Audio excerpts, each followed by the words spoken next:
So a friend of mine came to my store a few days ago, like a friend of mine, and she's like, Onye, I know say you're into business. I know that you're right into business. I want to quit my 9 to 5.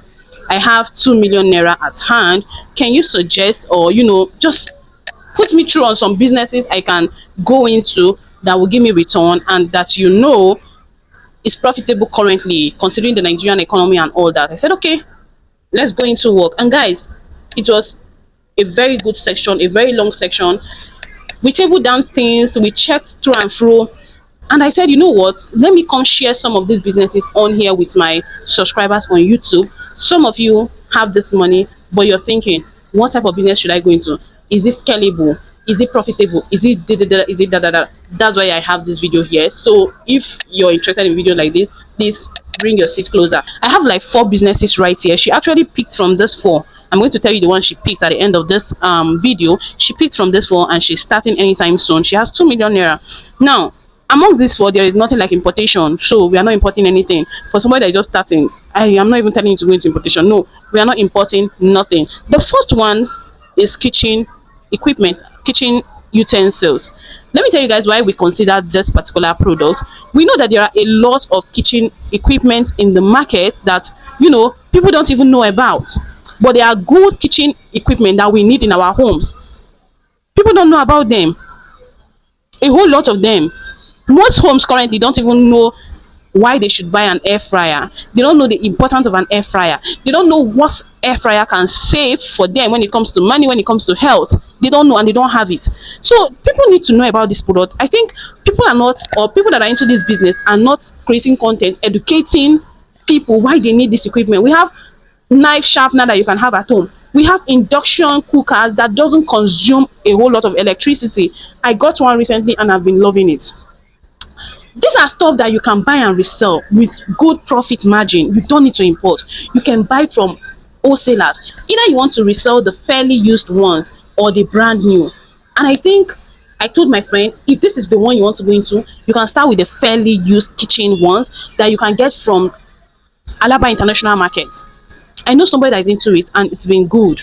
See, no business is all pure bliss, all beds of roses. Business comes with its own challenges, but you can weigh the odds or the challenges, the pros and the cons. When the pros is more than the con, you're good to go. When the constraint is higher and the pros is down, now you reconsider. But when your pro is higher, the pros is higher and the cons is lower, it is something that you can go into. So I told her this kitchen accessory, you can start with the fairly used ones that you can get at Alaba International Market. She also stays here in Lagos.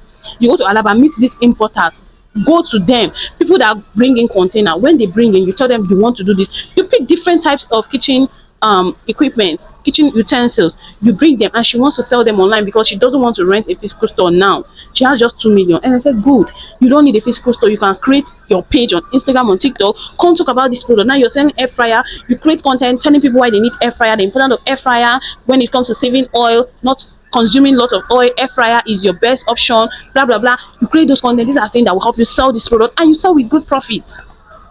You market and sell. There are a lot of kitchen items that I cannot even start mentioning in this video. Even wow, there are some you see like, whoa, we have this meat dicer, we have this one for your vegetable, we have a lot. So you can consider this business. It is profitable. Yes, it is. If you know you don't have much, please go for the fairly used one, because the brand new ones like the pots, your non-stick pot, your cast iron pot, you can see cast iron pots for like 150, 200. How many will you buy? But when you go and you pick this fairly used one that are affordable, you will sell them and make profit easily because they are cheaper. People will even buy them. They are cheaper. People will buy them from you. So consider this business. You can start comfortably from the comfort of your space with 2M. Start selling online. You're not paying for shop rent. The next business on my list is selling of newborn essentials. You know newborn essentials now, like if you go to the hospital, you want to, that list they usually give to women that are about to give birth. Newborn essentials, creams. You might not even go into cream if you don't want to, but powder, towel, shower, their clothing, their pin downs, socks, all those newborn essentials. It is profitable. And the reason why I chose this one, or I considered this one for it, is people give birth every day, like every day, every single day. People give birth to children, to babies, and they need all these newborn essentials. Yes, they might not be buying all the wares or the clothing, but you see this essential diaper, they will buy. They will buy disposable pads and pants for the mom. They will buy. So all these things are stuff that you can sell. Maybe you're not selling with a huge profit margin, but it is something that is scalable. It is something that you can be selling. You cannot.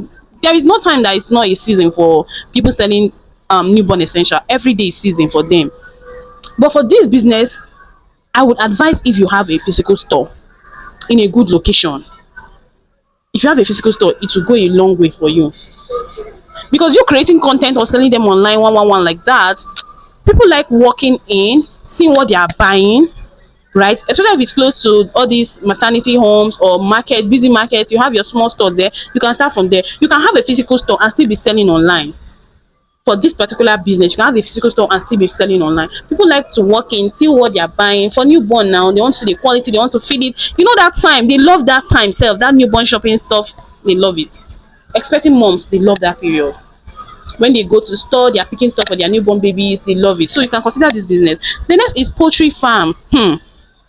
My friend was like, Onyi, are you sure I'm not going to go into poultry farm? But my problem is I am not staying in my own apartment. I don't have space for it currently. But you see, poultry farm, if you have space for it, you can start small. If you want to go into special for egg, which are the layers, do that. If you want to go into special for meat, which are like your broilers or what are they called, do that. But I prefer the ones for egg. And one thing about poultry is that you need to be very careful. It is not, I don't think poultry is for everybody. There are people that will go into poultry and you see they begin to have high mortality for their birds. Their birds will just be dying anyhow. But you see people that will go into it and it is just going well. So this is where the prayer factor, God factor comes in. Pray about it. If you want to go into this business, it is profitable. See, anything that has to do with farming or anything that is under the farming sector, it is profitable. Eggs, how much is a crate of egg? This is something you can start small. You can start with 50 birds.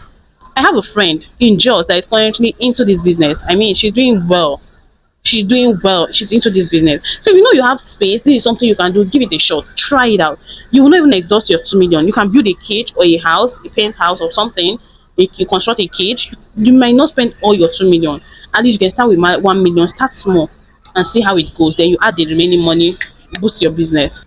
The last but not the least I have for you today is starting a daycare center. People of God, if you're in a highly populated city like Lagos, starting a daycare center is something you should consider. It is profitable and you know it is something that you should consider. There is money in it. From daycare, you can even grow into having your own school. But some people focus on daycare and it's working for them. See, I know how much I pay for my kids. I don't have helps, so I usually drop my kids off at daycare center. And you know that if you're running a daycare center, you need to be very careful. You need to be up and doing. People drop their assets, life assets with you, their kids with you. It is not something you do just for the money. It's something you do with passion. It is something you do with passion. So if you know you have love for kids, you have space for it, you can start from your living room. I know somebody that started this daycare center from her living room. We were about 2 families or 3 families that will come drop our babies with her. She was taking good care of this baby. She has cameras. Like, she actually meant business. She installed cameras, CCTV camera. She has herself and her 2 daughters, her 2 grown daughters, who already finished secondary school and are waiting for university admission. They were doing it together and it was so great. Now she has outgrown her living space. She built a daycare center. People come drop their kids. She has workers. The place is so conducive. So this is one you can consider, daycare center. Number one, you have to love kids. So it is not easy to stay with kids 24 hours. Like, not 24 hours, come on. Not 24 hours, like from morning, say from 7. People that go to bank, they drop theirs from 7 to like 5:36 before they come back to pick them up. So you need to love these kids, because people know they joke with their children. Personally, I will not joke with mine. If I drop my kids in your daycare center, I don't want to see scratch. I don't want to see this. So you know something with kids, you need to be up and doing. You need to pay optimum attention to your daycare center. It is profitable. It is something that will make you money. I know how much we pay. In fact, our own is so cheap. There are people that will tell you that in a month they pay 60k and above. Mine is so cheap. Some people pay 60k, some people pay 100k per family, or I don't know, per child or whatever. It's a lot of money there, depending on how equipped and good your place is. But don't start with charging people ridiculous amount. You can start with something small. 20k is not bad per month. If you have like 3 children, it is already 20, 40, 60. You can start somewhere. You're starting with your living space. You can start 40K. I mean, make it affordable so you get more people and make sure that your space is very conducive. So when I explained all of this to my friend, she eventually went for kitchen wares, kitchen equipment. She will start with a Tokimbo or the fairly used kitchen item. That was the one she chose. And we've prayed about it. Hopefully, she's going to do great. Sure, she is going to do great. So I don't know. You have your 2M, your 1M. Consider these businesses and thank me later. I love you. Mwah.